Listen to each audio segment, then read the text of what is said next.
Bom dia. Bom dia. A graça e a paz do nosso Senhor Jesus seja com todos vocês. Nós vamos começar agora esse seminário Liderando para Além das Fronteiras, e eu quero dizer que vocês são todos muito bem-vindos aqui, né? E desde já sintam-se à vontade para interagir, para acrescentar na medida que nós formos compartilhando aqui. Mas antes, eu queria me apresentar, né? Meu nome é Rodrigo e está aqui a minha esposa, a Paloma, né? Nós somos de Uberlândia, Minas Gerais. Alguém aqui já esteve lá, em Uberlândia? Poucas pessoas, né? Mas é uma cidade no Triângulo Mineiro, aproximadamente 7 horas de viagem de carro daqui, né? E para nós é um prazer muito grande estar aqui com vocês. Nós somos missionários da CEPAL, né? Nós somos missionários bivocacionados, nós não somos de dedicação exclusiva, né? Minha esposa, ela trabalha com administração de empresas também, e eu sou professor ali na Universidade Federal de Uberlândia, da Faculdade de Direito. E eu queria compartilhar com vocês hoje sobre esse tema, né, de liderança para além das fronteiras. A nossa área de atuação ministerial é mobilização missionária, capacitação e treinamento de líderes, né, e é sobre isso que eu gostaria de compartilhar com vocês aqui hoje. Mas antes, eu quero orar, né? Eu vou pedir aqui o Daniel. Vem cá, Daniel. Um pouquinho mais alto, né? Daniel, vem cá. Daniel vai orar por nós. Daniel também é missionário da CEPAL, vai estar falando num seminário na quinta-feira, né, Daniel? Isso. Senhor nosso Deus e Pai, nós somos gratos, Pai, pelo Teu imenso amor e misericórdia por nós. Queremos Te pedir, Pai, por cada um de nós aqui, que o Senhor possa estar abrindo os nossos corações para aquilo que o Rodrigo vai estar falando, que seja uma mensagem Tua, que possa impactar o coração de todos que estão aqui, e que o Teu reino possa ser glorificado, Pai, que o Teu nome e o Teu reino. Nós te pedimos isso no nome precioso de Jesus. Amém. Amém. Quando você olha essa imagem aqui na frente, né? É o cubo mágico. Alguém aqui já brincou de cubo mágico? Se bem que eu não sei se eu posso chamar aquilo de um brinquedo, né? Porque é difícil de ser montado, não é? Não é um brinquedinho muito simples, né? Alguém já conseguiu montar o cubo mágico aqui? Todas as cores? Uma vez só, né? É um brinquedo desafiador, né? É interessante, né? Porque exige raciocínio. Talvez, quanto tempo o senhor dedicou para conseguir montá-lo pela primeira vez? Muitas horas, né? Muito tempo. Realmente é algo desafiador, né? O cubo mágico é um brinquedinho que exige prática, que você precisa se dedicar, né? Aprimorar suas habilidades, raciocínio, capacidade de abstração, né? De verificar ali as possibilidades, né?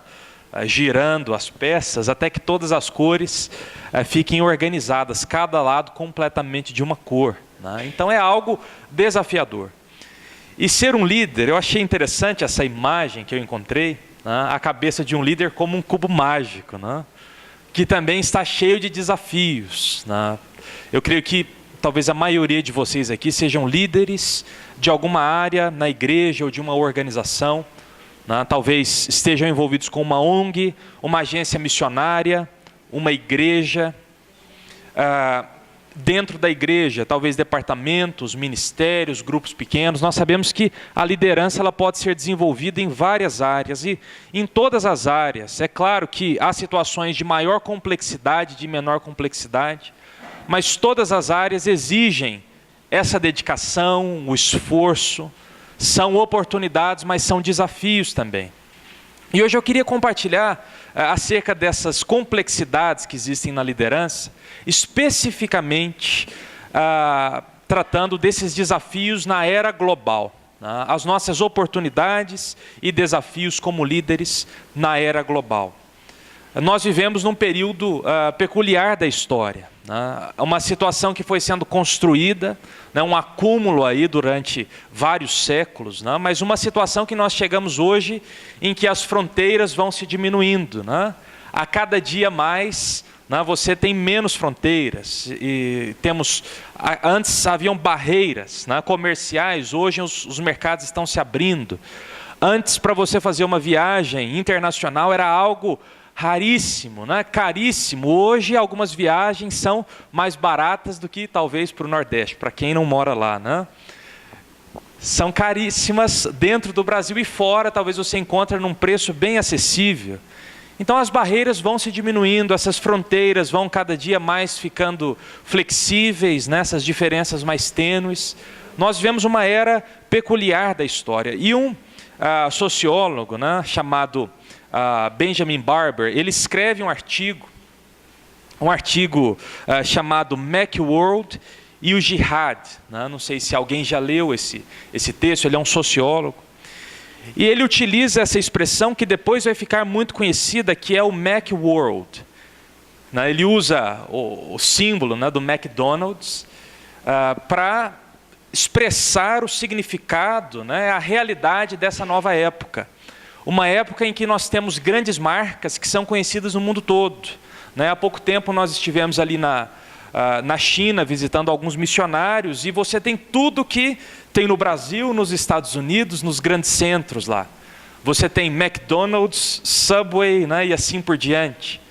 Você tem um mundo que é todo conectado, né? Você consegue ter acesso a esses recursos, né? As marcas estão espalhadas, em todo lugar você tem Disney, você tem GM e assim por diante, né? São marcas globais, marcas que expressam o significado desse tempo, um tempo em que aquilo que era apenas local passa a ser conhecido globalmente. Um tempo em que os produtos que antes eram produzidos e circulavam num determinado lugar, agora são comercializados internacionalmente, globalmente. Essa expressão Macworld, né, ela traduz a existência de 4 imperativos da nossa época, né? Isso na concepção do Benjamin Barber. Ele diz o seguinte: o primeiro imperativo é o imperativo do mercado comum, né? Nós temos bolsas de valores integradas, não é isso? Uma crise que acontece na Europa atinge os Estados Unidos, né? A política, né, proposta pelo candidato à presidência na França faz com que a bolsa de valores de Xangai e de Tóquio caiam, não é isso? A gente vê no noticiário constantemente. Porque existe um mercado comum, há uma interligação. Isso é um marco na nossa época, né? Algo que foi sendo acumulado historicamente e hoje nós chegamos a esse tempo, né, de interação entre os mercados. Nós temos também o imperativo dos recursos, né? O sistema de trocas. Então, aquilo que é necessário no meu país, eu busco em outro. Você tem, por exemplo, alguns países que ganham foco extraordinário, né, diante de alguns conflitos. Normalmente há algum recurso em jogo, né? Você tem petróleo, por exemplo, na fronteira do Sudão com o Sudão do Sul, né? Um novo país criado ano passado. Então, um conflito que surge ali, né, abala, né, de certa forma, aqueles países que estão interessados e que dependem daquele recurso. Então nós temos uma época, né, em que os recursos eles são necessários mutuamente, então há trocas, né, países que oferecem recursos e outros que são compradores. Então nós temos o imperativo dos recursos. Nós podemos falar também no terceiro imperativo da tecnologia da informação. Hoje, nós temos um constante controle e supervisão de tudo, não é? Você anda na rua, está sendo filmado a todo tempo, né? Você tem câmeras no trânsito. Eu creio que talvez todos aqui, ou a maioria, tem um celular no bolso, e o celular tem uma câmera. Então você tira uma foto, já posta no seu Facebook, no Twitter, e aquilo ali se espalha, né? As pessoas conhecem, acessam. Então nós vivemos numa época de supervisão, né, de controle até mesmo, algumas vezes de manipulação da informação.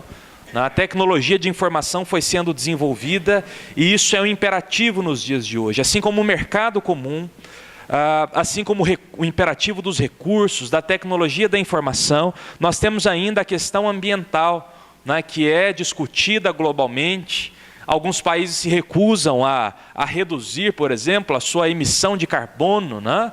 Outros não, outros aderem e querem fomentar a proteção ao meio ambiente. Mas o fato é que nós vivemos numa época em que a questão ambiental ela tomou proporções muito grandes e globais, né? na década de 60, surge uma primeira declaração no mundo, internacional, sobre questões ambientais, a Declaração de Estocolmo, e nós estamos aí às portas da Rio+20, né, que vai acontecer daqui a pouco tempo, aqui no Brasil, que vai retomar essas discussões que aconteceram lá no início da década de 90, no Rio de Janeiro também. São questões que tomam proporções mundiais. O mundo todo discute e se preocupa com isso, né? Essa é a nossa sociedade, é nesse mundo que nós vivemos, né? O que o Benjamin Barber chama de Macworld, né? Usando uma expressão que o próprio McDonald's usa, né? Mas ele para explicar, né? Para retirar essas dificuldades que nós temos de entender o mundo de hoje. E dentro disso, dentro desse mundo, né, sem fronteiras, nós temos o surgimento de pessoas brilhantes. Não é? Há pouco tempo faleceu um deles, né, que foi o Steve Jobs, que era bastante conhecido aí pela sua criatividade, né, pelo desenvolvimento de produtos, e ele é um ícone da tecnologia da informação. Hoje, no mundo, nós temos celulares, mas o celular já vai ficando ultrapassado, né? E você tem que adquirir um smartphone para poder acessar, né, a internet, mandar e-mails, estar a todo tempo conectado com essa rede internacional que é a internet, né? Interessante que em 2011 foram vendidos 450 milhões de smartphones, como esses da Sony ou da Apple, que são vendidos, né? A expectativa é que em 2015 mais de 1 bilhão de smartphones sejam vendidos no mundo. 1 bilhão de smartphones. Praticamente, 1/7 da população mundial vai ter um smartphone nas mãos. Ou talvez menos, né? Porque às vezes as pessoas têm 1, 2 telefones, né? Smartphones. Mas o fato é que a tecnologia da informação é o imperativo da nossa época, né? E nós temos o desenvolvimento dessas tecnologias. É interessante que, quando se fala de laptops e computadores, né? Há pouco tempo ficava ultrapassado de anos em anos, né? Hoje você compra um laptop em janeiro, em julho, talvez você já não consiga utilizar alguns softwares que são criados, porque a sua máquina não consegue processar as informações com aquela velocidade. Algumas escolas não estão dando mais livros para os alunos, né? Eles pagam, embutido nas mensalidades, um tablet, né? Recebe ali aquele produto e vai ser utilizado para leitura. Hoje, em muitas casas, existem 1, 2, 3 computadores e laptops, além dos tablets, dos smartphones, da TV com acesso à internet, né, com imagem 3D, 55 polegadas, né, e assim por diante. São tecnologias que vão sendo desenvolvidas e hoje nós temos acesso a tudo isso, né? Nós vivemos na época em que assistir um canal internacional não é privilégio mais de alguns. Você paga um plano ali de TV por assinatura, né, e tem acesso a canais da Ásia, da Europa, da América do Norte, né, do mundo todo, onde as informações são divulgadas em tempo real, né, ao vivo ali você tem acesso a essas informações. Isso não é privilégio de alguns mais, né? Interessante, eu e minha esposa nós trabalhamos com o apoio a missionários que estão em campos transculturais também, ela vai falar disso depois, do projeto que nós desenvolvemos. Mas às vezes num dia, né, pelo Skype, a gente liga para alguém que está nos Estados Unidos, na Europa, na África do Norte, na Ásia Central e conversa com missionários, dedicando ali um bom tempo com eles sem pagar nada, né, de graça, porque eles estão usando o mesmo recurso lá também. Então, hoje é muito fácil, né? Nós temos acesso a essa tecnologia da informação. O e-mail já está lento, né? Hoje é mais fácil conversar com alguém pelo Facebook, né? A pessoa recebe mais rápida a mensagem do que enviar um e-mail. Nós temos facilidade de acesso à informação, né? Eu disse no início que eu sou professor também, isso às vezes é complicado, né?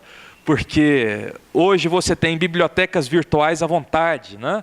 Stanford tem uma enciclopédia maravilhosa, né? Que discute diversos assuntos em áreas de filosofia, sociologia. Harvard tem um projeto de digitalização dos livros. Tem um outro projeto que se chama Gutenberg, não sei se alguém já viu, em que eles pegam essas obras clássicas e colocam elas, né, disponíveis na internet. Então você quase que não precisa comprar livros clássicos mais, você acessa tudo. E muitas coisas em português, né? Sites, por exemplo, do Senado, em que você tem artigos, uma biblioteca virtual vastíssima ali, artigos de pessoas de referência. Então, hoje é muito fácil ter acesso à informação. Às vezes nós fazemos isso de modo superficial, mas não é difícil, né? Você acessa um site, procura um artigo ali que é do seu interesse, né? E estuda aquele assunto. Falo que para a professora é complicado, né? Porque hoje você tem que ficar sempre, né, verificando se tem plágio ou não, se é o artigo de alguém ou não. Mas que não é difícil fazer isso também. Mas hoje nós vivemos na era da tecnologia da informação. Então, esse é o imperativo do mundo global, né? Dessa era global, do mundo globalizado ou mundializado. Então, isso é um marco do nosso tempo. Nós temos também o mundo, né, conhecido pelas mídias sociais, o exemplo do Facebook, né? O Facebook hoje é o terceiro país do mundo, em termos de população, né? Em termos de população, o Facebook está atrás da China e da Índia. É o terceiro país, né? Tem 845 milhões de pessoas conectadas ao Facebook, que tem uma conta no Facebook. Isso são dados de 2011. Com certeza, agora, né? Porque foi o último dado que eles publicaram, mas agora esse número já deve ter subido. Nós vemos na era em que todos, ou quase todos, estão conectados em mídias sociais, né? Nós temos as redes sociais que conectam pessoas do mundo todo, e você acessa isso de pontos móveis, né? Talvez você está assistindo ali a preleção do Bill Hybels, não sei, acho que qual grupo assistiu, foi o Azul, né? O Azul, o outro grupo vai assistir depois, mas se o grupo cinza tiver um conhecido no Azul e entrar no Facebook dele, às vezes já tem a foto do Bill Hybels publicada lá, né? Olha, estive no congresso da CEPAL, estou aqui, né, ouvindo Bill Hybels falar sobre liderança. Então nós vivemos nessa época, né, das mídias sociais. Existe um fenômeno que surgiu nesse período, que é o fenômeno da viralidade. Alguém já ouviu falar disso? Né? Quando se diz, por exemplo, que um vídeo é viral. Às vezes surge um vídeo, né, por exemplo, no YouTube, e em um dia você tem milhões de acessos, né? Em 2 dias. Conhecem um vídeo desses? Quem saberia dar um exemplo? Para a nossa alegria. Aí. Surge o vídeo e depois os meninos vão dar entrevista, né? Em canais evangélicos e não, né? E depois são satirizados, aí outros vão imitá-los, né? E aquilo vai se desenvolvendo, né? Às vezes um vídeo bobinho ali, né, que foi feito, mas que se multiplica de uma vez, né?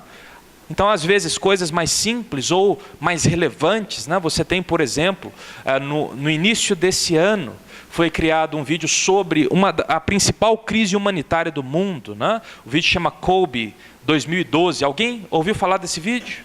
Ou não? Ouviu? Era uma campanha em protesto contra o genocídio que ocorre na região do sul do Sudão com Uganda, né? E Kobe é o nome desse líder, né, que comanda essas atrocidades, a pior crise humanitária do mundo hoje. Ele é a pessoa mais procurada pelo Tribunal Penal Internacional. Então, uma crise humanitária. E eles criaram esse vídeo, um documentário de 40 minutos, e aquilo se espalha rapidamente, né? E no mundo inteiro surgem pessoas aderindo a essa campanha.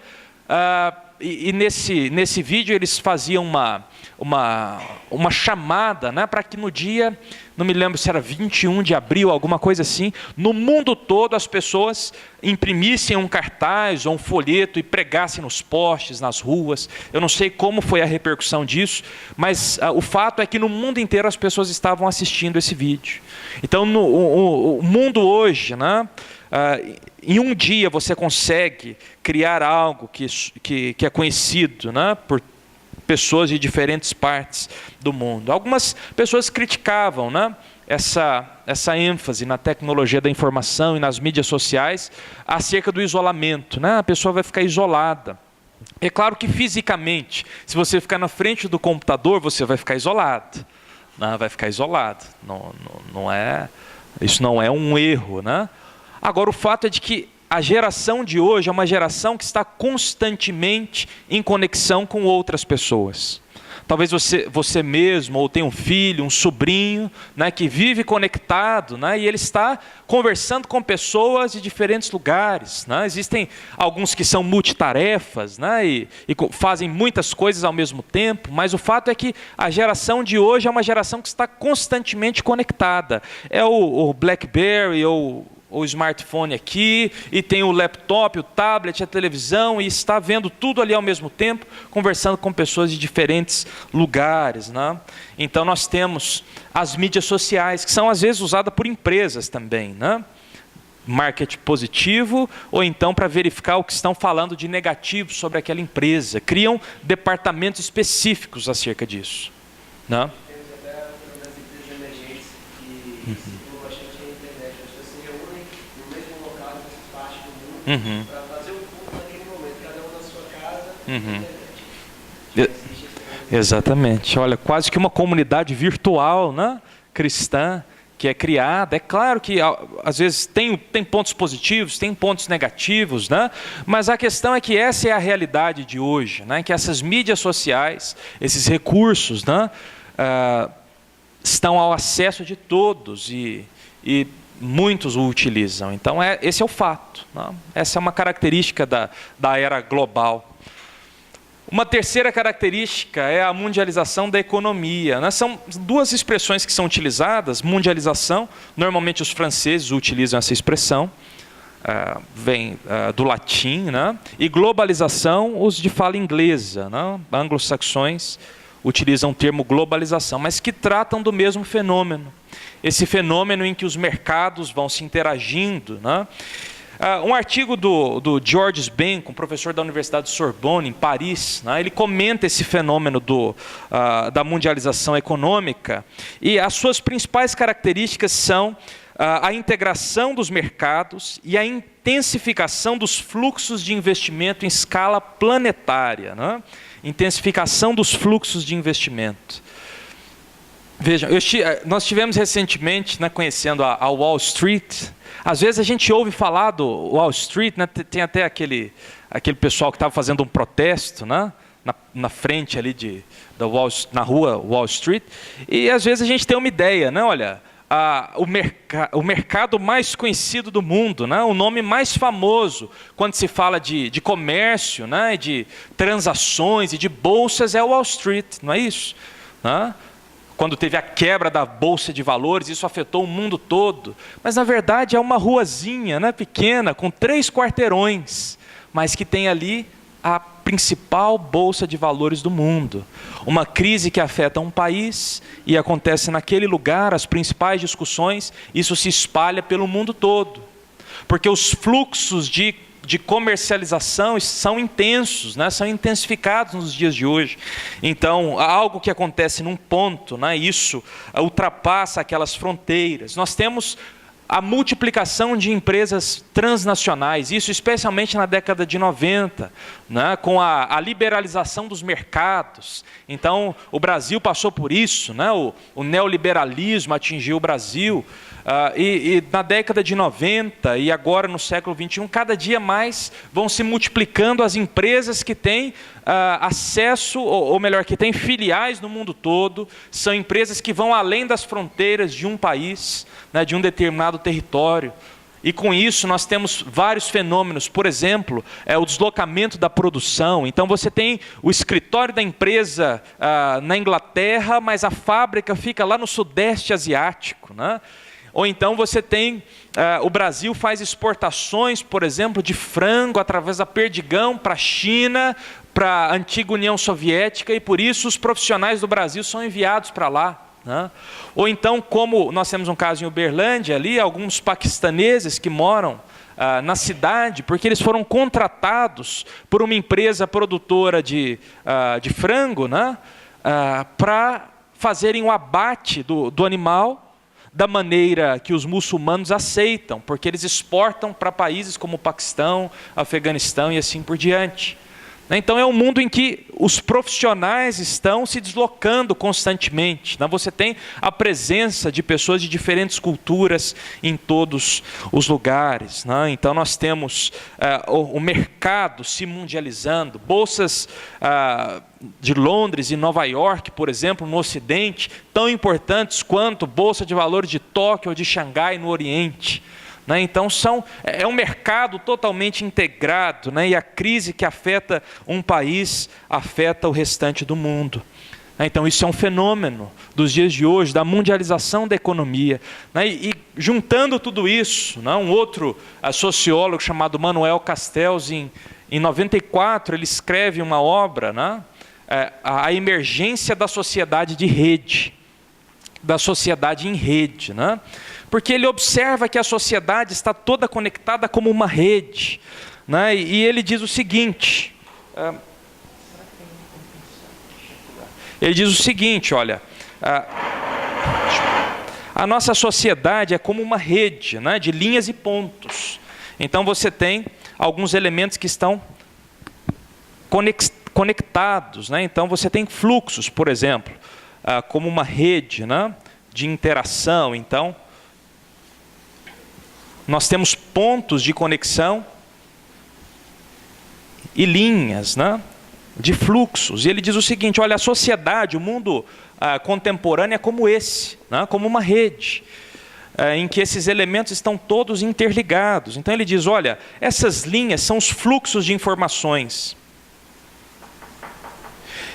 E aqui nós temos algumas conexões, que são as cidades. Então, você tem fluxos de informações que se concentram nas cidades. Então, quanto mais linhas dessas convergem para um determinado ponto, mais importante aquela cidade se torna no cenário mundial. Então, você tem, por exemplo, fluxos de informações acadêmicas, por exemplo. Você tem uma produção intelectual grande, fluxos de informações tecnológicas, informações financeiras, e assim por diante. Então, na medida que essas informações, esses fluxos se convergem, você passa a ter grandes centros. Então, daí você tem algumas cidades que são representativas de determinadas áreas. Então, aquela é um polo industrial, outra é um polo acadêmico, outra cidade é um polo na área de artes, e assim por diante. Então, uma sociedade toda interconectada, e as cidades, um planeta todo interconectado, e as cidades estão fazendo essas conexões. São locais que recebem essas informações e que passam a ter uma projeção global. Então esse é o mundo de hoje, é a sociedade que está toda interconectada, é a sociedade em rede. Agora, eu não vim aqui só para falar do contexto contemporâneo. Isso é uma introdução para falar daquilo que é importante para nós. Que é diante desse mundo globalizado, mundializado, integrado, conectado. É para esse mundo que nós somos chamados. É para essa realidade, a realidade de hoje, da contemporaneidade que nós somos chamados. Nós vivemos numa sociedade como essa e somos chamados para viver o Evangelho numa sociedade como essa. Nós temos recursos, desafios e oportunidades em nossas mãos. E o que é que nós estamos fazendo com isso?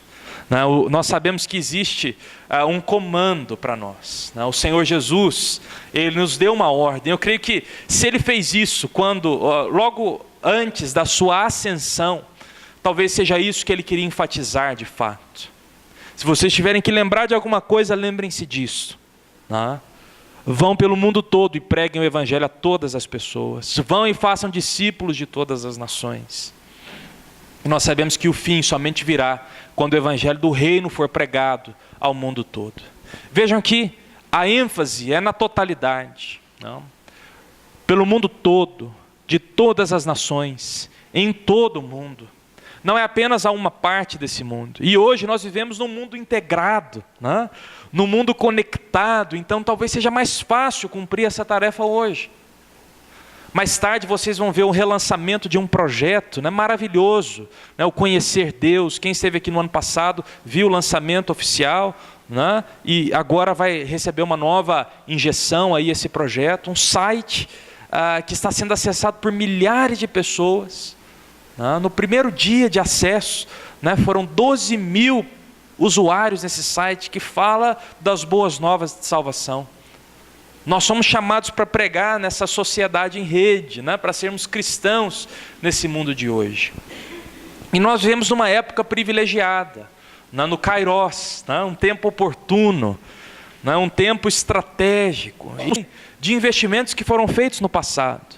Hoje o Brasil é uma nação que tem um grande percentual de cristãos, né? Mas, assim como outros continentes, mas isso aconteceu por causa de sementes que foram lançadas, né? E hoje nesse mundo nós podemos viver o Evangelho por causa de sementes, né? De ministérios que foram desenvolvidos no passado.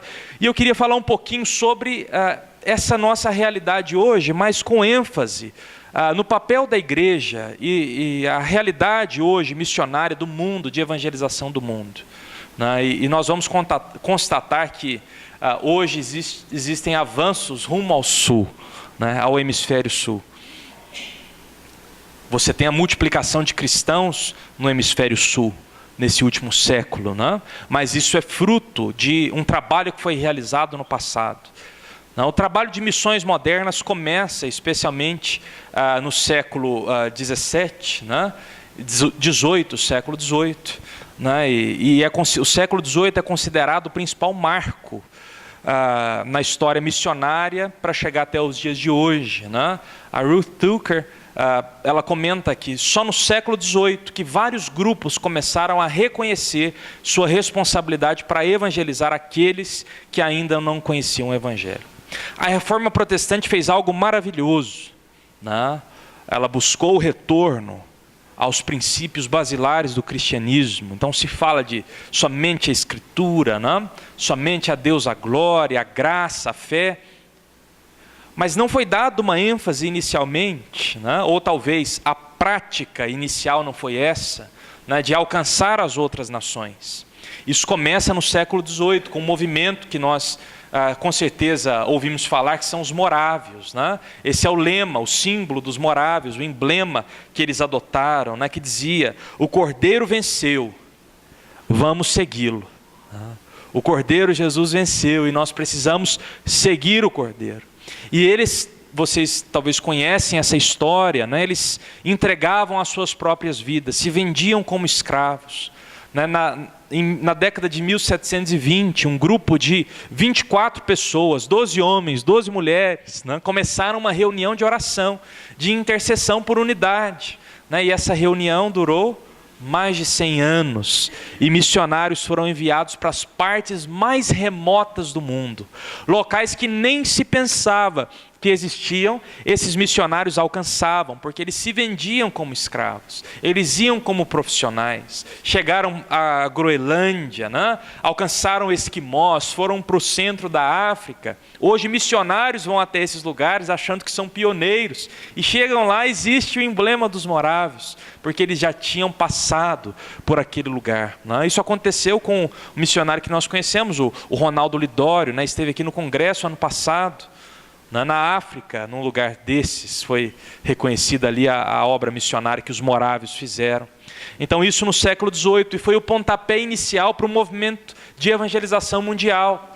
Isso aconteceu ali na cidade de Herrnhut, no sul da Alemanha, né, na região da Morávia. Então eles se reúnem ali para orar, e dali surge um movimento com escala global. Né? Nações são alcançadas por meio desses missionários. Em 30 anos eles mandaram mais missionários que toda a igreja protestante depois da Reforma. Em 30 anos.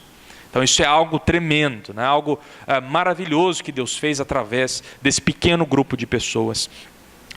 Como resultado disso, no século XIX, né, nós temos a figura aí proeminente do William Carey, né? E ele foi um grande missionário, e conhecido como o pai, né, das missões modernas. E na época em que ele viveu, né, o historiador Latourette escreve que nunca antes o cristianismo outra religião tivera tantos indivíduos em tempo integral na propagação da sua fé. Então um grande boom missionário acontece no século XIX e nações são alcançadas por meio desses missionários. Missionários que viviam integralmente, né, por missões, pregando o evangelho. Isso, né, foi um fenômeno na história mundial. Então nós tivemos aí no século XIX esse grande impulso missionário que fez com que as nações conhecessem o Evangelho, muitas nações.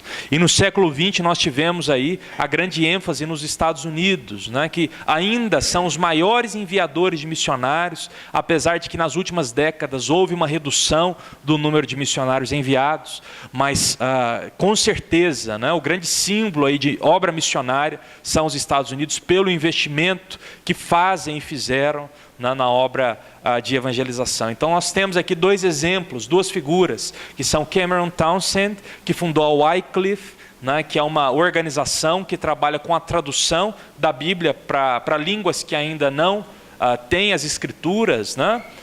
E o Ralph Winter, que faleceu há 2 anos, né, que liderou o US Center for World Missions, que reunia, né, congregava as agências missionárias dos Estados Unidos para desenvolver estratégias para alcançar nações. Então, isso são os nossos antecedentes missionários, né? Hoje nós estamos na situação como igreja global que estamos, porque sementes foram lançadas por pessoas como essas. Mas no século XX, especialmente nas últimas décadas do século XX e no século XXI, nós observamos que há uma mudança nesse quadro, né? Vocês viram que os exemplos vêm da Europa, né? Alemanha, Inglaterra, Estados Unidos, né? Então América do Norte, Europa e Austrália, Nova Zelândia, que são aqueles países considerados como o norte, né? Por causa de fatores econômicos e culturais. Mas no mundo de hoje nós temos uma mudança nesse quadro, por causa do trabalho missionário que o Norte fez, né? E graças a Deus por isso, né? Então um século atrás o Norte continha 4 vezes mais cristãos que o Sul. Hoje 61% dos cristãos estão no Sul. 39% dos cristãos estão no Norte, 61% dos cristãos estão no Sul. E quando eu digo Sul, estou dizendo os países que são diferentes da América do Norte, Europa, Austrália e Nova Zelândia. Então isso nos envolve. Isso envolve África, isso envolve Ásia. 61% dos cristãos estão nesses países. Então nós temos aqui, por exemplo, eu peguei aqui alguns dados, mas muitos outros poderiam ser falados. Hoje na China, 4,7 milhões de pessoas são batizadas por ano. 4,7 milhões de pessoas. 12 mil se convertem a cada dia. Olha que número extraordinário, né? 12 mil pessoas se convertendo diariamente. Existe um projeto, inclusive, chamado De Volta a Jerusalém. Alguém já ouviu falar desse projeto? 2000. Em 2000, não é?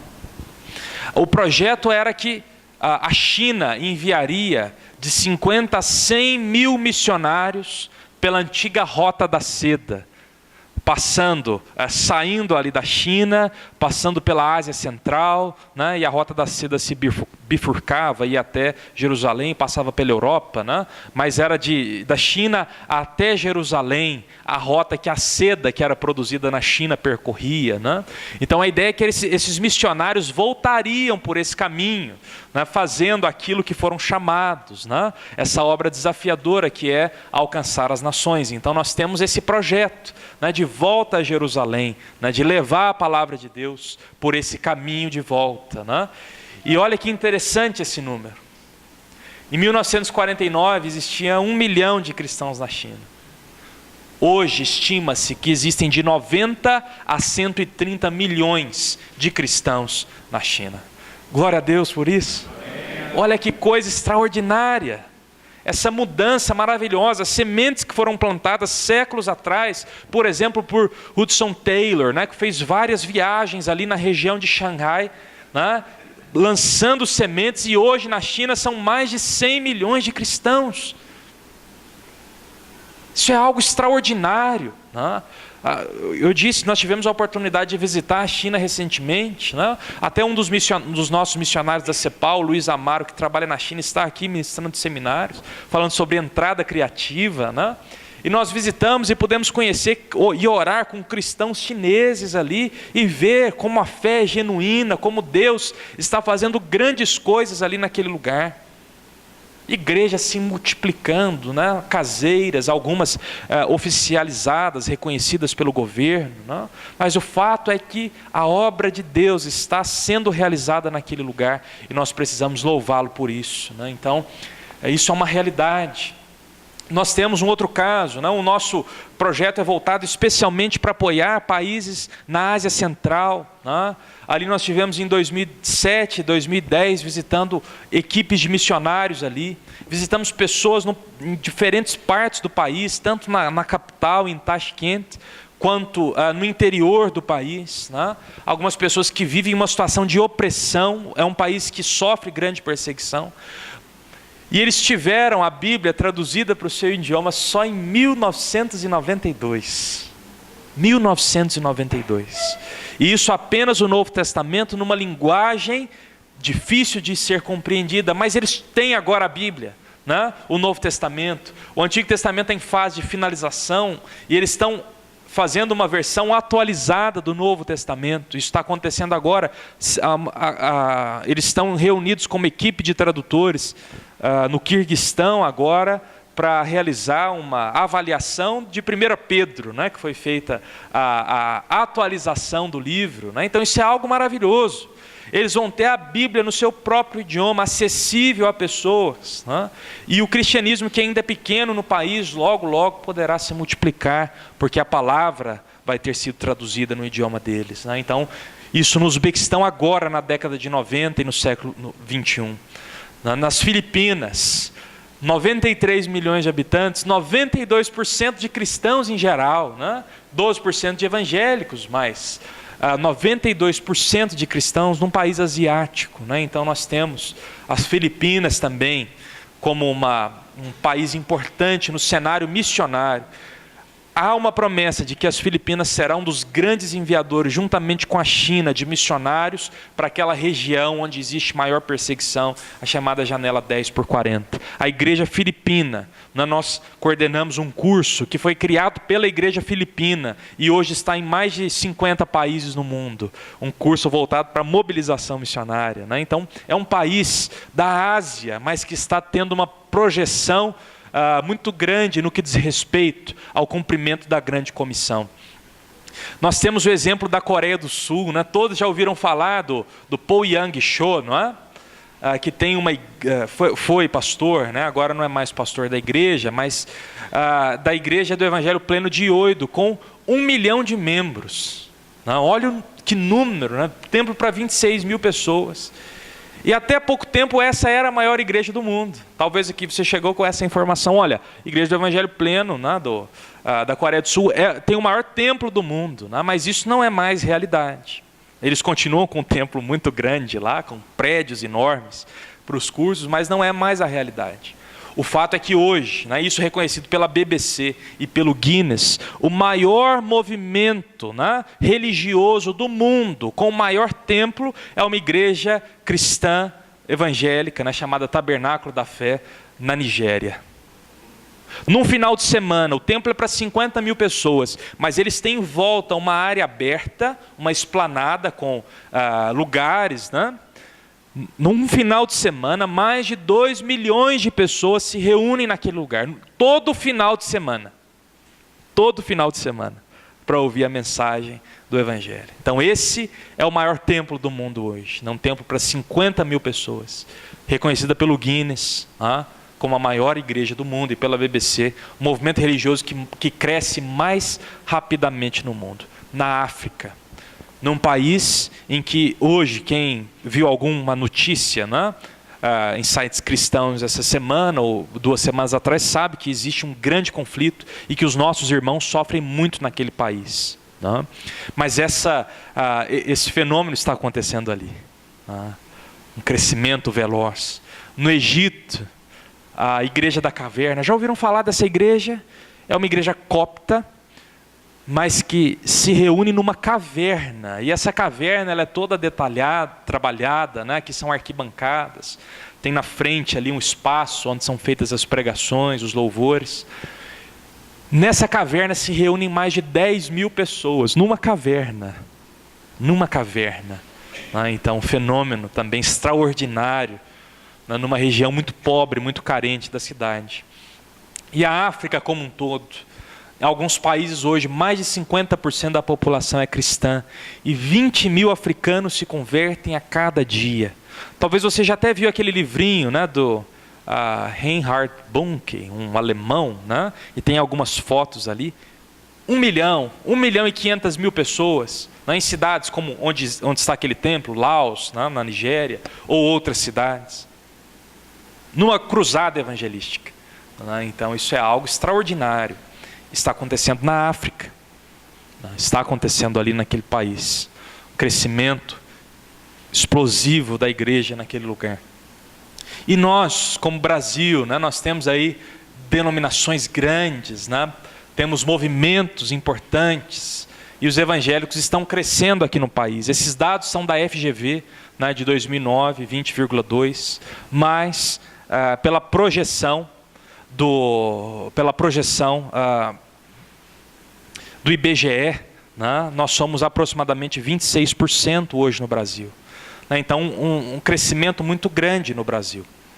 Só que esses avanços missionários, eles mostram um lado da história. O fato de o Sul estar passando por esse período, né, de crescimento da igreja, né, em escala global, né, esse fenômeno maravilhoso de crescimento da igreja, nós temos, ao mesmo tempo, alguns desafios, né, que enfrentamos. Né? Nós temos desafios muito grandes. E eu queria que a gente tirasse aqui 5 minutinhos, antes, eu já estou falando muito, né? Mas 5 minutinhos antes de eu continuar, né? A Paloma tem uma pergunta aqui, uma dinâmica para vocês me ajudarem, né? Então eu vou passar a palavra para ela rapidinho. Bom dia a todos. Então, nós vimos, né, grandes avanços que o reino de Deus tem tido no mundo, mas sabemos que apesar desses avanços, apesar de vivermos em um mundo sem fronteiras, existem desafios, existem alguns obstáculos, e eu gostaria de propor um momento mais descontraído agora, que juntassem 6, 7 pessoas, talvez poderiam usar as filas, né, o da frente viraria para trás, e vocês conversassem sobre desafios.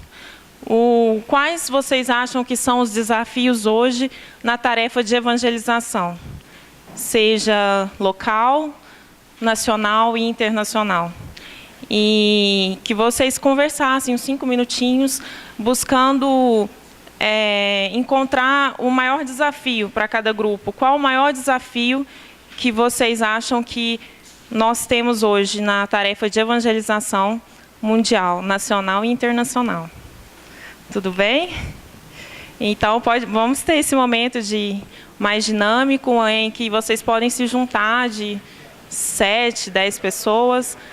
E eu gostaria que depois cada grupo falasse para o grupo maior, em uma frase mesmo, qual o desafio que vocês conversaram e acreditam que seja maior.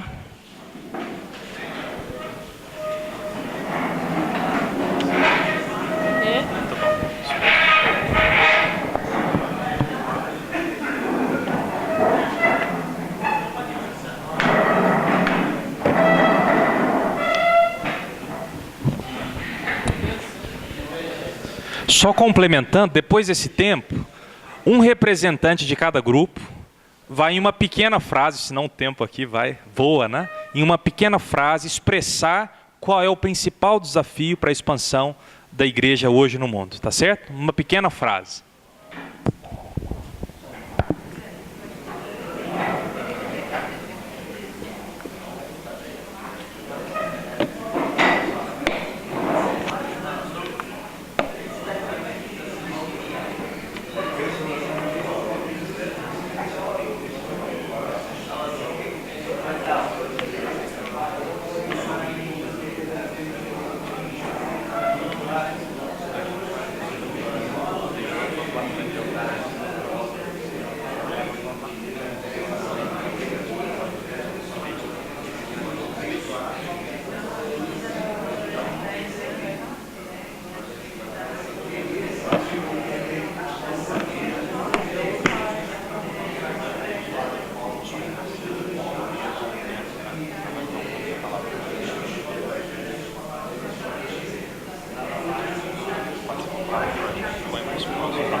Pessoal, mais 2 minutinhos para fazerem fechamento, para a gente poder falar no grupo maior.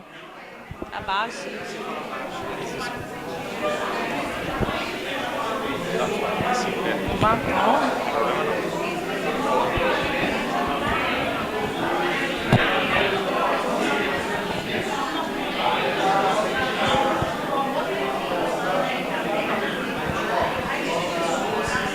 Você fala de Fátima. Vamos, temos.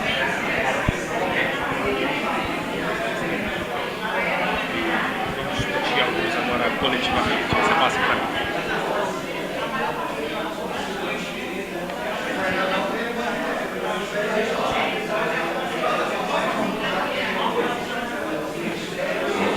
Já tem a pessoa que vai falar?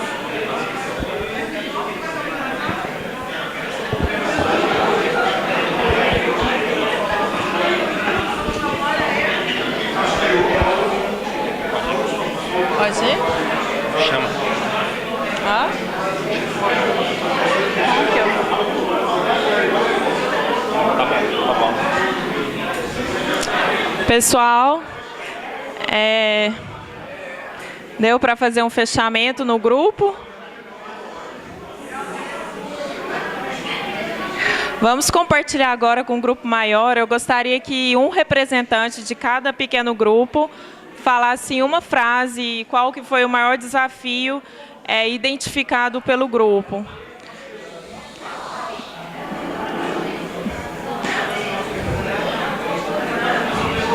O nosso tempo é pequeno, então a gente vai precisar começar. Tudo bem? Tá baixo?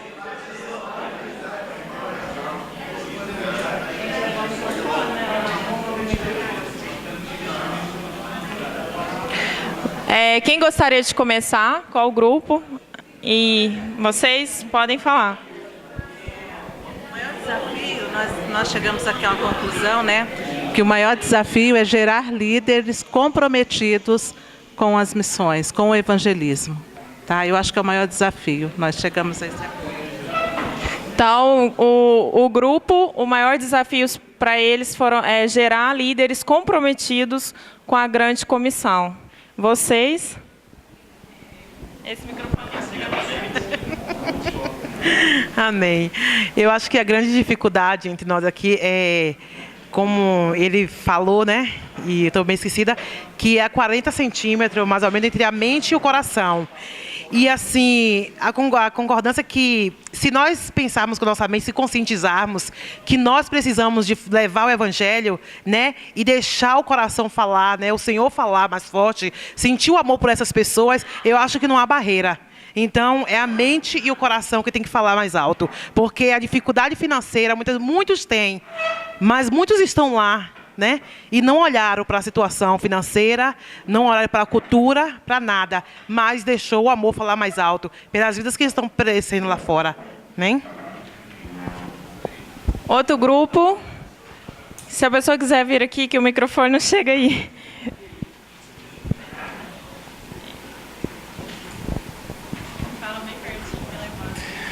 Bom, o nosso grupo ali chegou a um consenso que hoje a maior dificuldade que nós enfrentamos realmente é a mão de obra. E qual seria essa mão de obra? Passando por onde? É a mão de obra de pessoas que se comprometam com o reino verdadeiramente. Pessoas que estejam com seu coração voltados para a obra. Passando pelo discipulado, como foi falado aqui também, passando pela formação de líderes, passando pelo a volta de novo à palavra verdadeira, a pregação da palavra, como foi dito ali, né? O envolvimento com o dono da obra, o envolvimento com Deus mesmo, e aí para criar esse sentimento de evangelização. Eu acho que o nosso grupo sintetizou nisso aí, né? De mão de obra comprometida com o reino.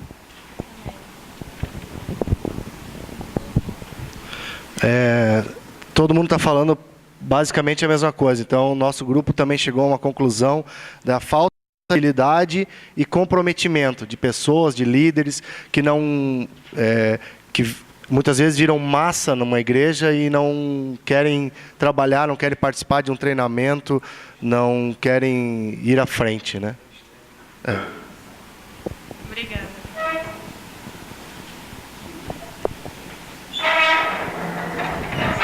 Bom dia, queridos. Nós também chegamos às mesmas conclusões. Investimento, nem todos estão dispostos realmente a investir em missões. Treinamento, que há uma dificuldade ainda também para o preparo do missionário, principalmente os que vão para fora. A imagem do missionário que nós temos, né? As pessoas, o que hoje você pensa no missionário? O missionário, na maioria das vezes, é uma pessoa que está lá no campo, passando necessidade, as suas dificuldades. E falta também o incentivo. Em que sentido? Quantos têm filho aqui? Todos têm filho? Todos têm filho. Todos têm o propósito de seus filhos estudarem, ir para uma boa faculdade, para poder ter acesso aos bons empregos. Agora, com toda sinceridade, quem é que incentiva o seu filho a estudar para poder ir para dentro do missionário, para ir para um campo missionário? Eu sei que existem algumas pessoas, mas são as minorias. Então, isso a gente também chegou à conclusão ali. Nós não incentivamos nossos filhos. Nós temos uma missionária que ela falou que hoje a média de idade do missionário é acima de 40 anos. Existe uma lacuna nisso daí. Mas nós mesmos, apesar de falar de missões, pregar missões, nós não incentivamos os nossos filhos a ir para uma vida de missionário. Em torno de tudo isso, investimento que não se investe em missionário, o treinamento e principalmente na imagem. Eu sou um médico, alguém falou ali, né? Eu sou um médico e Deus pode usar isso. Você vai como médico, vai como professor, vai como engenheiro, né?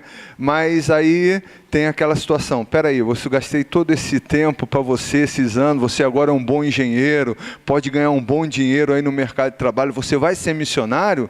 Que às vezes quando a gente fala, olha, vamos pagar 3 salários para o missionário lá, pô, mas eu ganho só 2, eu vou pagar 3 salários para o missionário? E essa também a gente viu, essa é uma dificuldade. Obrigado. Obrigada. Ele estava guardando. Pode deixar? Pode. Ele estava guardando, depois eu passo para você. Bem, o nosso grupo chegou quase que à mesma conclusão dos demais. Disponibilidade, falta de recursos, compromisso, e eu acrescentei uma agora que a gente não conversou ali, visão do reino. Eu tenho um desafio agora, dia 16, de começar um trabalho discipulado na igreja. A gente está tendo uma média de 5 a 20 decisões por domingo. Só que a gente não está conseguindo manter esses irmãos. Então eu sou diretor de um seminário, educador, quer dizer, trabalho com treinamento, né? E preparação de formação de liderança. Então eu ter uma árdua tarefa aí de preparar a igreja para, aliás, não é só a igreja local, várias igrejas, para esse desafio. Mas a nossa conclusão é disponibilidade, falta de recursos, compromisso e visão do reino.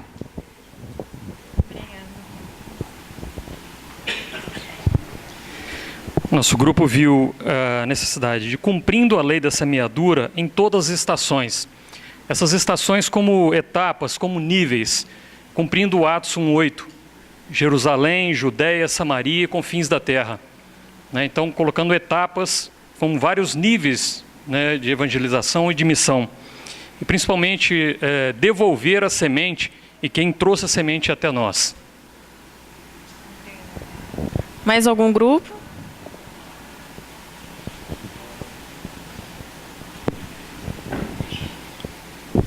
Nosso grupo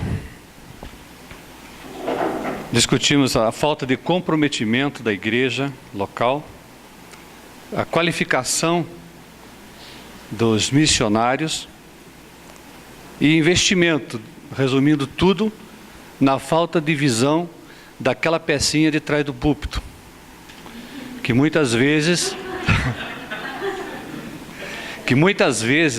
não consegue alcançar nem o seu mundo, a sua volta. Acho que primeiro é o mundo à sua volta, missões urbanas, e depois, ganhando o mundo à nossa volta, cada um nós ganhamos o mundo todo. Mais algum grupo? Todos já foram? Então, o Rodrigo resumiu ali para nós no quadro. Foram vários desafios: compromisso com missões, conscientização, amor por missões, mão de obra, compromisso, pregação da verdade, falta de disponibilidade, investimento, treinamento, incentivo para se envolver com missões, visão de reino, necessidade de cumprir etapas e visão de liderança. Então, nós podemos concluir que são vários desafios. Acho que não teve um grupo que pôde falar qual o maior, porque não existe maior nem menor, todos são relevantes. E o Rodrigo agora vai continuar falando, conversando sobre esses desafios.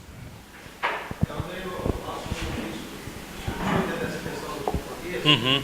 Não a questão do investimento, mas pagar para fazer. Então, alguns casos, é mais fácil pagar para outros fazer. A questão do nosso compromisso. Não a questão de investir, mas a questão de pagar para outros fazer. É verdade, a terceirização missionária, né? É verdade. Olha só, realmente, né, são grandes desafios dos nossos dias, né? E eu acho que não há nada aqui que a gente possa dizer, não, isso aqui não é um desafio, né? Você está equivocado, porque todos são desafios, são elementos que fazem parte aí dessa complexidade, né? Às vezes nós temos uma visão mais fechada por egoísmo, né? Ou talvez por falta de conhecimento, né? Por se preocupar talvez dar um foco específico em algum tipo de necessidade, esquecer de outras, né? São desafios existentes. Nós precisamos contorná-los, porque a ordem é: preguem a toda criatura, vão pelo mundo todo, e ninguém pode se excusar disso. Nenhuma congregação pode dizer: olha, a minha igreja, essa comunidade, ela tem um foco apenas para isso, né? Porque nós somos parte do corpo de Cristo. Se uma parte do corpo sofre, a outra sofre. Então, se uma parte está doente, a outra precisa socorrer, não é? E isso a gente pode pensar em termos globais. Se os nossos irmãos do outro lado do mundo estão sofrendo, nós precisamos orar por eles, fazer alguma coisa, fazer um protesto, né, uma passeata, né, em campanha de oração, alguma coisa precisa ser feita. Vocês viram hoje aí o exemplo, não posso falar da palestra do Bill Hybels, né, porque alguns não viram, mas vocês vão ver algo depois sobre isso, né? Sobre essa necessidade de tomar iniciativa, mas nós temos hoje grandes desafios. Eu selecionei 4 desafios aqui. Eu sei que está dentro aí do que vocês falaram também, né? Pensei em 4 desafios aqui. E eu queria compartilhar com vocês sobre isso. O primeiro deles é o do multiculturalismo. Essa imagem é de um monumento em Toronto, né, mas que tem em outros lugares, na África do Sul, na China, na Bósnia, que é chamado de um monumento ao multiculturalismo. O que é o multiculturalismo? Nós vimos inicialmente que nós vivemos na era global, de fluxos migratórios constantes, né? Você tem cidades que são intensamente multiculturais. Existe um pluralismo cultural, né, em praticamente todo o país do mundo hoje. Alguns já convivem isso há séculos, né, como países na Ásia, por exemplo, na África. Outros já têm fenômenos mais recentes, né? Mas o fato é de que numa cidade, num país, existem culturas diferentes, e com isso vem relativismo cultural. Olha, não existem absolutos, né? Nada é certo, nada é errado, tanto faz, né? Tanto faz, né? Sem problemas. Ele quer fazer isso, tudo bem. Ele quer seguir aquilo, tudo bem. Não existem valores que são defendidos como absolutos, mas a relativização dos valores, né? Isso é um fenômeno que acontece por causa da sociedade plural, né? Da sociedade cultural. Ou então o inverso, né? A xenofobia, que é a aversão ao estrangeiro. Há pouco tempo, se eu não me engano, foi na Noruega, que o sujeito pegou uma arma e matou um monte de gente, né, por ser um fundamentalista. Xenofobia, né? Etnocentrismo também, diante dessa pluralidade, eu posso me reagir dizendo: não, a minha cultura é melhor do que a sua.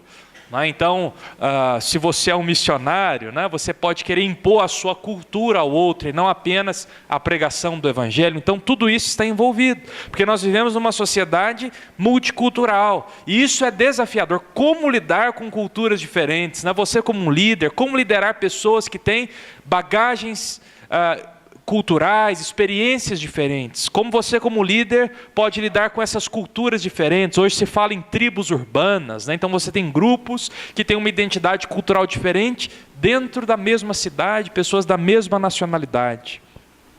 Ou então influências culturais estrangeiras. Isso é um desafio. Como entender o pensamento, o modo de vida do outro, e como fazer isso sem ser relativista e sem ser etnocêntrico, né? Sem dizer: olha, a minha cultura é melhor, o meu modo de vida da minha família é o melhor do que o seu, mas ao mesmo tempo sem cair para o outro lado, né? Dizendo: não, tanto faz, né? Cada um tem os valores que quiser, vive do jeito que quiser.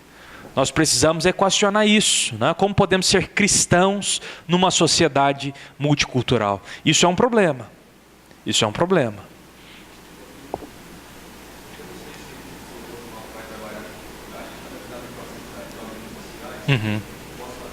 Pode, faz a introdução aí.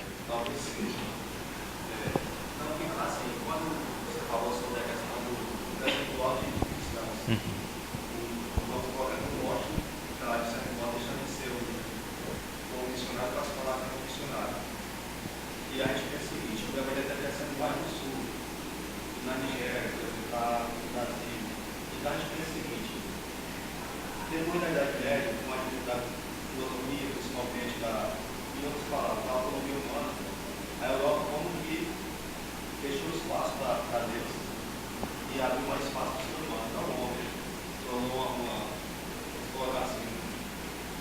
povo mais antropocêntrico. Esse povo autônomo intelectualmente e também financeiramente. Nós vemos que hoje o cristianismo é principalmente entre as nações pobres e ainda que não tem essa consciência filosófica que eles têm hoje. E esse é um dilema que eu carrego há muito tempo. Se você vai tratar, senão eu também não preciso. Só às vezes você vai tratar sobre isso. A questão de que se o evangelho seria coisa da, de outras palavras, para a gente pobre e ignorante. Entendi. Olha, isso é interessante, né? Porque as grandes universidades surgiram no mundo a partir de iniciativas cristãs, missionárias, né? Nós sabemos disso, para a formação de pastores. Agora, certamente o evangelho, ele é para o rico e é para o pobre também, né? Eu acho que isso não é questionado, né? O evangelho é para todos. E além disso, o evangelho, falando de problemas sociais, ele tem um poder transformador, porque ele encara a realidade, né? Existe uma autora que fala sobre isso, né? Uma obra que foi publicada pela editora da Jocum aqui no Brasil, se chama Landa Cope, que ela fala sobre o discipulado de nações, né? Por que o evangelho às vezes chega em países como a Nigéria, que eu acabei de mostrar, o movimento missionário que aconteceu ali, o crescimento da igreja, mas mesmo assim continuam as desigualdades sociais. Onde que está o problema? Às vezes nós temos uma visão individualista do evangelho. Olha, eu prego a salvação para você, mas a nação não é discipulada. O problema estrutural não é resolvido, só o problema individual. Então, isso é uma questão. Então, problemas sociais, né, nós enfrentamos como igreja e enfrentamos na nossa realidade. Problemas como a pobreza. Você tem o exemplo do Brasil, da grande desigualdade social que existe aqui. País que agora há pouco tempo passou a Inglaterra em termos econômicos, não é? Agora é a 5ª ou a 6ª maior economia do mundo. É 6ª, não é? Acho que é a 6ª.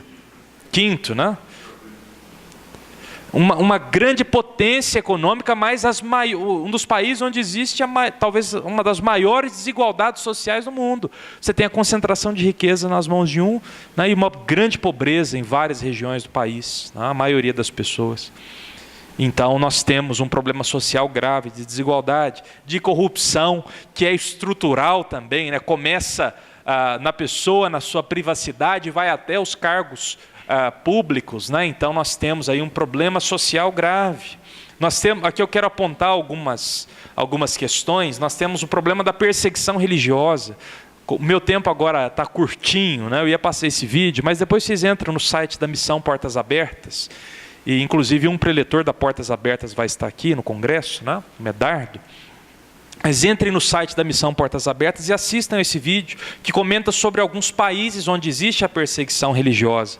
Né? E vocês vão poder ver isso, né? Comentam sobre 4 países, mas são publicadas listas, né? A cada ano uma lista com 50 nações, onde vocês têm, inclusive, na pasta de vocês um cartaz que podem levar para a igreja depois, sobre esses 50 países, né? Então nós temos aqui a Coreia do Norte, Irã, Uzbequistão, Paquistão e assim por diante, né? 50 países onde existe perseguição aos cristãos.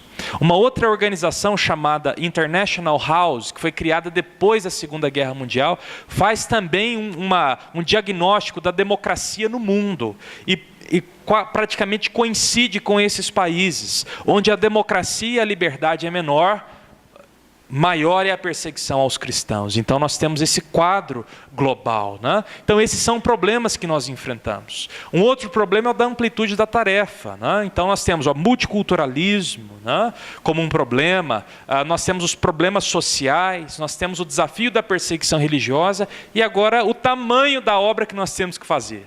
A ordem de Jesus foi alcançar o mundo todo. E o que é isso? O que são todas as nações? Né? Nós temos 16.600 nações no mundo. Não estou falando de países reconhecidos pela ONU, né? Organizações políticas, mas estou dizendo de grupos culturais. Por exemplo, no Brasil, nós temos um país apenas politicamente falando, mas você tem uma série de etnias que convivem dentro desse mesmo território. Mais de 100 etnias indígenas dentro do Brasil, né? Então, contando como etnias, e a Bíblia nos manda alcançar as etnias, né? Os grupos de pessoas. Então nós temos 16.600 grupos no mundo, e desses quase 7.000 são não alcançados. Quem é bom de percentual aí? De calcular aí? Bom de matemática. Isso dá quanto? Dá quase 50%, é isso? Quanto? Uns 40%. 40% dos povos do mundo são não alcançados. E quando eu digo não alcançados, vai desde 0 cristãos até 2% de cristãos em geral, incluindo de todas as denominações, de todas as religiões que se dizem cristãs, incluindo os engajados e os nominais, aqueles que só têm um nome, até 2%. Então vai de 0 a 2%, ou seja, um percentual muito pequeno, ínfimo de cristãos. Isso em 6.900 povos, dado atualizado do Joshua Project. E o problema da tradução da Bíblia também. Nós temos quase 7.000 línguas faladas no mundo, e mais de 2.000 línguas ainda não têm a Bíblia no seu idioma. 2.100 línguas. E quando eu digo que não tem a Bíblia, não tem um projeto, alguém que disse assim, olha, eu vou estudar essa língua e vou traduzi-la para o idioma X. Não tem um projeto, não tem uma iniciativa. 2.100 línguas. Isso representa mais de 350 milhões de pessoas no mundo de hoje. Então, algo ainda desafiador, uma tarefa inacabada, isso dados da Wycliffe. Nós temos grandes desafios, e que resposta nós podemos dar a eles? Quais são as nossas respostas? Bem rapidinho, comentário. Oi?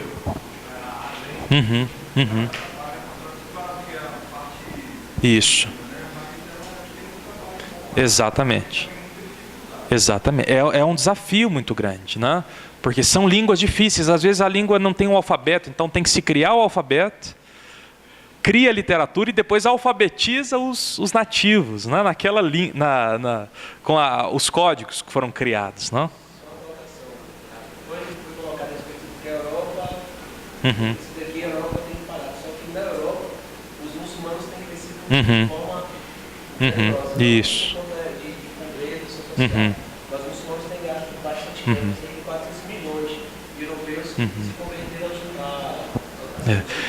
Na verdade, existe sim essa atividade de proselitista dos muçulmanos, mas um fato também é o índice de natalidade, mas dos imigrantes em geral. Então, ao mesmo tempo que estão crescendo os muçulmanos por nascimento, simultaneamente os cristãos que vão da África, por exemplo, da Ásia também para a Europa, se multiplicam, mas é claro, o número de muçulmanos está crescendo a cada dia no mundo, Isso é um desafio também. Agora, que resposta nós podemos dar a isso? Eu quero dividir aqui em duas partes. Primeiro, respostas mais gerais, então vamos começar por elas. E aqui baseando especialmente no último encontro que teve, de Lausanne, lá na cidade do Cabo, na África do Sul. Algumas respostas, por exemplo, ao desafio do multiculturalismo, nós temos que viver e pregar a verdade. Isso é um valor inegociável. Os nossos púlpitos não podem ser recheados de filosofias e teorias e deixar a Bíblia de lado. Nós precisamos nos comprometer, como foi falado aqui várias vezes. Nós precisamos nos comprometer com a verdade, de pregar a palavra de Deus, de viver em santidade, integridade e pregar isso. Nós precisamos nutrir o amor ao próximo, apesar das diferenças. Nós não podemos ser xenófobos, nós não podemos pregar o ódio às outras religiões, mas nós temos que falar sempre do amor, apesar de todo o mal que causam aos nossos irmãos em outros lugares. Mas nós temos que falar e pregar e viver a mensagem de amor, porque Deus é amor, como diz a palavra dele. Nós precisamos defender a paz, o respeito e a liberdade. Nós não podemos nos tornar um país fundamentalista, em que o cristianismo ele é imposto pela lei. Isso eu creio que não é algo benéfico, isso não é da natureza da fé cristã, ela é da natureza da liberdade, da escolha, dos caminhos que vão ser seguidos. Então nós oferecemos a mensagem, mas nós não podemos, como fundamentalistas, impor e exigir que os outros façam assim. Então, nós temos que respeitar as diferenças culturais, apesar de discordar de pontos de vistas, apesar de discordar dos valores que são pregados pelos outros. Nós temos que nos posicionar, mas com respeito, com amor, e vivendo aquilo que nós pregamos e não apenas falando daquilo que nós queremos viver. Então, o desafio do multiculturalismo. Diante dos problemas sociais, aqui, combater as desigualdades, proclamar o valor da criação, ser uma voz profética. Então, são maneiras que nós, como igreja, podemos enfrentar esses desafios. Denunciar essas desigualdades que acontecem. A Visão Mundial, por exemplo, desenvolve um trabalho maravilhoso nessa área. Nós temos ministérios que estão envolvidos nisso. Proclamar o valor da criação. A natureza tem que ser respeitada, foi criada por Deus e Ele disse, tudo é bom. Tem um autor, talvez você já tenha lido, escreveu Ortodoxia, o Chesterton, e ele tem uma frase que eu gostei muito no livro, ele diz assim, que nós temos que amar o outro, e a natureza nós temos que ver como uma irmãzinha, que nós temos, amá-la como uma irmãzinha, ou seja, cuidar, nutrir, proteger, porque foi Deus que nos deu. Então nós temos que proclamar o valor da criação. Deus disse, tudo é bom, e ser voz profética, anunciar, combater problemas diversos que acontecem na sociedade. Em relação à perseguição e amplitude da tarefa, alguns pontos. Primeiro, defender o oprimido. A causa do oprimido. Nós vemos isso no Antigo Testamento sendo anunciado, e isso é um valor que eu creio que é eterno. Nós temos que combater, que defender o oprimido. Então, diante da perseguição religiosa, nós temos que nos levantar. Há pouco tempo em nossa cidade, em Uberlândia, um missionário, isso foi divulgado no Brasil todo, porque ele estava trabalhando no Egito, e ele foi pego com materiais evangelísticos, e ele foi preso, e levaram ele para, amigo nosso, levaram ele para locais que ninguém sabia onde ele estava, a polícia o levou, e iam sumir com ele, essa é a verdade. E ao mesmo tempo começamos a orar, a igreja dele começou a orar também, fazer contatos, até que foi feito um movimento de pressão à embaixada egípcia aqui no Brasil, organizações começaram a entrar em contato, até que eles foram e deportaram ele para cá. Agora, se a gente tivesse ficado quieto, talvez teria sido o fim da vida dele ali.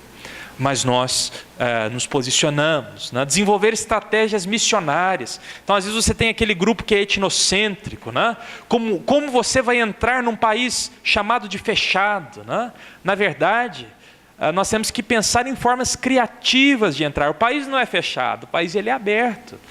Tem o exemplo do Uzbequistão, que eu mencionei, o 7º país em intensidade de perseguição. Quando nós estávamos lá, em 2010, o Rivaldo estava lá jogando por um time de futebol deles. O Filipão estava sendo técnico da seleção. Tem como entrar, e eles estão ganhando muito dinheiro lá. Então você pode entrar como um jogador de futebol, pode entrar como empresário, as portas estão abertas. Não estão abertas para missionários, mas para empresários, para jogadores, para professores e assim por diante. As portas estão escancaradas. Então, precisamos pensar em maneiras criativas, talvez usando os negócios como missões. Precisamos enfatizar os povos menos alcançados. Queremos alcançar o Brasil, a minha cidade, a sua? Sim, mas nós precisamos dar ênfase aos povos não alcançados. Eles precisam ser enfatizados, porque a maior necessidade está lá. Aqui nós temos meios de comunicação, igrejas à vontade, regiões do Brasil nem tanto, mas pelo menos por meio de comunicação sim. Agora, lugares em que existe nada, não tem um folheto, não tem um livro, não tem a Bíblia, não tem a TV, não tem o rádio, não tem. Precisamos enfatizar esses povos, porque a grande necessidade está presente ali. Talvez na tradução, usar técnicas diferentes, ainda que inicialmente existe o recurso da oralidade. Ao invés de fazer novamente o alfabeto, ensinar apenas, inicialmente pelo menos, na língua, né? A Bíblia falada, não necessariamente escrita. Talvez isso acelere o processo de tradução. Então são recursos, são caminhos para esses desafios, né? E eu quero falar agora com você que é líder, né? Com você que é pastor, com você que exerce liderança de um pequeno grupo, é um discipulador, é um líder de grupo pequeno e assim por diante, né? Não interessa aqui o grau, a quantidade de liderados, né? Qual é o seu papel como líder cristão? Primeiro, pregar a verdade, né? Viver a verdade em amor, integridade e santidade. Você precisa viver assim, eu preciso viver isso. Nós precisamos ser íntegros e falar a verdade, anunciar a mensagem do reino com integridade, né? Isso precisa acontecer primeiro conosco, né? Então, esse é um primeiro desafio. Esse é o nosso papel como líderes. Viver e pregar a verdade em amor, integridade e santidade. Em segundo lugar, nós precisamos valorizar o envolvimento cristão em todas as esferas sociais. Às vezes nós dizemos assim: não vou mexer com política, porque quem entra na política se suja, né? Mas eu não digo que a igreja tem que se envolver, mas se os cristãos não estiverem ali em todos os meios, nos negócios, na área da saúde, da educação, né? Eu particularmente, eu fui para a área de educação por causa disso, né? Porque normalmente nós temos na universidade referenciais que são ateus, que são agnósticos, e são poucos os referenciais cristãos. Então, um dos meus objetivos de entrar na universidade foi para ser um referencial cristão para os alunos. Eu tenho 200, 300 alunos no semestre, e eu às vezes tenho a oportunidade de falar algo para eles, um relacionamento pessoal, mas eu acho que só o fato de ter um referencial cristão, alguém que é responsável com a aula, que na Universidade Federal, que vai dar aula, né, que se prepara, que tem interesse pelos alunos, isso é importante, né? Então, nós precisamos valorizar o envolvimento cristão em todas as esferas. Anunciar a necessidade de engajamento missionário. Você como um líder, você como um pastor, anuncie essa necessidade, diga: olha, nós precisamos interceder pelos não alcançados, nós precisamos investir nos missionários, nós precisamos mandar alguém para alcançar esses povos. Você tem um papel importante, você é alguém que pode ser um conscientizador, você é alguém que pode ser um mobilizador da sua comunidade, do seu pequeno grupo, daquele que caminha com você num discipulado. Você é uma ferramenta, é uma voz para aquelas vidas, ou talvez para a sua família, para os seus filhos, como foi dito aqui. Nós precisamos fazer isso, nós precisamos anunciar, cabe a nós como líderes. Podemos integrar os fazedores de tendas, né? Como eu disse aqui, olha, são recursos diferentes. Tivemos um exemplo muito bonito, né, de uma igreja que um irmão foi para estudar, para trabalhar, a esposa para estudar na Inglaterra, né, tudo organizadinho, né, ela foi pela universidade, ele conseguiu um trabalho formal, né? E foram como estudantes e profissionais, né? E ele começou um grupo pequeno no apartamento dele. Ele não tem treinamento teológico, não tem capacitação. Hoje é uma congregação, é uma igreja estabelecida por ele, que não era um missionário, né? Mas foi um plantador de igrejas ali naquele momento. Hoje, certamente você tem alguém de seu convívio que vai para outro país. E quem sabe essa pessoa vai não apenas com a intenção de estudar, mas também de ser ali uma voz, né? De anunciar a mensagem, de viver a mensagem onde ele está, de fazer isso intencionalmente também. Ainda que de modo simples, pequeno, mas começar algo, lançar uma semente. E também os missionários de carreira, né? Que vão para outros lugares e vão trabalhar. E a igreja vê-los como missionários também, apoiar o ministério que eles desenvolvem. Então, integrar os fazedores de tendas em estratégias missionárias. Encorajar iniciativas socioambientais a partir da comunidade cristã. Como a igreja pode desenvolver um plano de ação social, né? Um exemplo de uma outra igreja que criou uma escola e que os pais, né, também se envolvem, levando, por exemplo, o óleo usado para a igreja dá o destino, né, certo para eles. Então os filhos estudam gratuitamente, né, e os pais podem ainda contribuir, né, para combater danos ambientais com isso a partir de uma igreja. Então são desafios, são papéis que nós como líderes podemos cumprir. Nós temos um chamado, nós temos as oportunidades e nós temos a voz, né? Temos pessoas que nos ouvem, exercemos influência e Deus quer fazer isso, né, para a expansão do reino dele. E eu quero finalizar com esse versículo aqui de Efésios 4, 11 e 12, que fala daqueles ministérios, né, apóstolos, profetas, evangelistas, pastores e mestres, que foram designados com o fim de preparar os santos para a obra do ministério, para que o corpo de Cristo seja edificado. Se a igreja precisa alcançar as nações, quem prepara os santos para a obra do ministério são os líderes.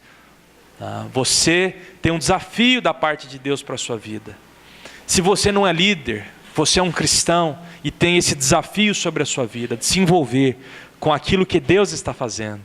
Deus é maravilhoso, está fazendo coisas maravilhosas. E nós temos o privilégio, a oportunidade de nos envolvermos com aquilo que Ele faz. Que Deus nos abençoe nisso. Amém? Podemos orar? Depois da oração, eu quero só contar com a sua compreensão por mais 2 minutinhos. A minha esposa vai fazer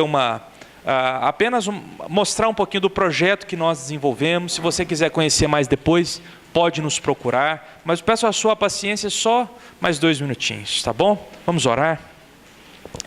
Senhor Deus, obrigado, Pai. Obrigado porque o Senhor é o nosso Salvador. O Senhor é aquele que nos amou. Jesus se entregou por nós na cruz e hoje nós podemos estar aqui juntos, reunidos, expressando a unidade do corpo de Cristo nesse lugar. Pessoas de diferentes lugares, diferentes países até mesmo. Deus, nós estamos aqui juntos para refletir, para buscar o Senhor, Deus, e para nos dedicarmos àquilo que é o nosso chamado, a nossa vocação como igreja, que é alcançar vidas, levar a mensagem do Evangelho e vivê-la onde quer que nós estivermos. Pai, em nome de Jesus, que tudo que foi falado aqui, Senhor, aquilo que é para cada um ouvir e praticar, ó Deus, que fique no coração e que seja multiplicado, Pai. Em nome de Jesus, muito obrigado, Deus. Amém. Amém. Pessoal, eu e o Rodrigo, nós trabalhamos, o nosso foco, né, de ministério é mobilização missionária, e eu iria apresentar alguns slides, mas o nosso tempo está esgotado, então a gente está à disposição durante essa semana, se alguém quiser conhecer mais de perto o nosso ministério, como nós trabalhamos, através de quais ferramentas, podem marcar um tempo conosco. Ali em frente ao salão principal tem um espaço para os missionários CEPAL. Nós somos da agência CEPAL e vocês podem estar conversando conosco e buscando conhecer um pouco mais. Eu vou passar aqui rapidinho, nós somos da CEPAL, quem ainda não conhece, é uma agência missionária que está no Brasil desde 1963, e o nosso foco é trabalhar com líderes, é multiplicar o trabalho e, dessa forma, buscar uma igreja saudável no Brasil. Aqui estão alguns missionários, hoje nós somos mais de 100 missionários no Brasil e há também missionários fora do país. O foco, meu e do Rodrigo, nós desenvolvemos através de 4 Cs. Nós falamos conscientização, comunhão, capacitação e cuidado. Nós vimos que são vários desafios, então nós buscamos conscientizar a igreja da necessidade de se envolver com missões, promover a comunhão entre o povo de Deus e capacitar através de treinamentos, cursos e cuidar dos missionários, especialmente dos missionários que estão no campo. E fazemos isso através de 2 ferramentas, Instituto Ágape e Curso Kairos. O Ágape foi um instituto criado na nossa cidade, nós estamos na direção desse instituto e por meio desses 4 Cs nós buscamos alcançar as nações. A conscientização é feita através de visitas às igrejas, nós levamos uma palavra missionária, divulgamos projetos, nós tivemos também a oportunidade de desenvolver um CD, e o diferencial desse CD é que são letras voltadas para missões. Então, é uma forma de conscientizar também. Como o Rodrigo falou, a importância da internet hoje, nós estamos presentes em várias redes. No início, eu passei uma lista com nome e e-mail. Se vocês quiserem receber os informativos eletrônicos, quem não registrou, pode. Eu vou passando e quem quiser participar pode assinar. Capacitação através de seminários, treinamentos, cursos. Aí vocês podem visualizar alguns cartazes desses eventos que nós promovemos. Hoje, inclusive, nós estamos tendo um evento na nossa cidade, que é do curso Kairos, que eu vou falar daqui a pouquinho. Comunhão através do Encontro Ágape. Mensalmente ou bimestralmente, nós promovemos esse encontro com líderes, com pessoas de Ministério de Missões, de Evangelismo, de várias denominações, que juntos trocam experiências, divulgam projetos e principalmente oram juntos. Pessoas de várias igrejas que estão em comunhão, buscando promover a unidade da igreja. Temos também alguns projetos: África do Norte, Amazônia, Ásia Central, Europa, Oriente e Timor-Leste. Aqui nós temos um exemplo do Uzbequistão. O Rodrigo falou de quando estivemos lá. E como é um país muito perseguido, né, eles precisam de estratégias para pregar a palavra. Aqui é uma foto de um acampamento infantil. Lá eles têm essa estratégia de, nas férias, a maioria das famílias são muçulmanas e deixam os filhos irem para esse acampamento. Eles pensam que é um acampamento de lazer, onde as crianças vão brincar, mas ali nesses acampamentos a palavra de Deus é pregada. Então essas crianças recebem, ouvem falar do amor de Jesus e voltam para casa mais obedientes, respeitam mais os pais. Então, tem sido uma estratégia de sucesso, onde o comportamento das crianças tem influenciado o comportamento dos pais. E ali também, no Uzbequistão, nós apoiamos esse projeto de tradução da Bíblia. Aqui a Nelufar, ela é tradutora, e como o Rodrigo falou, em 92, eles receberam a tradução do Novo Testamento, e hoje está finalizando a tradução do Antigo. Nós estamos também na coordenação do curso Kairos, que é o que está acontecendo na nossa cidade essa semana. É um curso que nasceu nas Filipinas em 1994, e ele busca inspirar, educar e despertar as pessoas para se envolver com missões. Ele trabalha essas 4 áreas: base bíblica de missões, histórica de missões mundiais, cultural, quais são os desafios culturais e as estratégias para poder alcançar diferentes culturas. O curso ele é 50 horas, sendo 25 horas presenciais e 25 horas de leitura. O tempo presencial ele é feito de várias formas: exposição, grupos de crescimento, devocionais, vídeos com grandes missiólogos como o Don Richard, o Ralph Winter, e tem também momentos de oração mais dinâmicos, onde as pessoas têm a oportunidade de orar por nações e por grupos de povos. Características desse curso: é um curso muito profundo, muito bom para você treinar pessoas a terem uma visão maior sobre missões. E, ao mesmo tempo, ele é feito de forma muito simples. É um curso que nós focamos líderes, mas pode ser todas as pessoas da igreja, todos os membros podem participar. E o foco dele é alcance às nações. Então, como o Rodrigo falou, um curso que já está em 50 países, traduzido para mais de 30 línguas, e você pode usar esse curso como ferramenta na sua igreja. Basta você participar do curso e virar um facilitador. E aí esse curso pode estar na sua cidade e na sua igreja. Então, passei bem rapidinho, porque o nosso tempo já acabou, mas participem. Se quiserem saber um pouco mais, nós estamos essa semana à disposição de vocês. Contamos com a oração de vocês, com o apoio e com o dom e os talentos que Deus te deu. Muito obrigada, viu, gente? Deus abençoe. Obrigado pela presença de todos. Amém.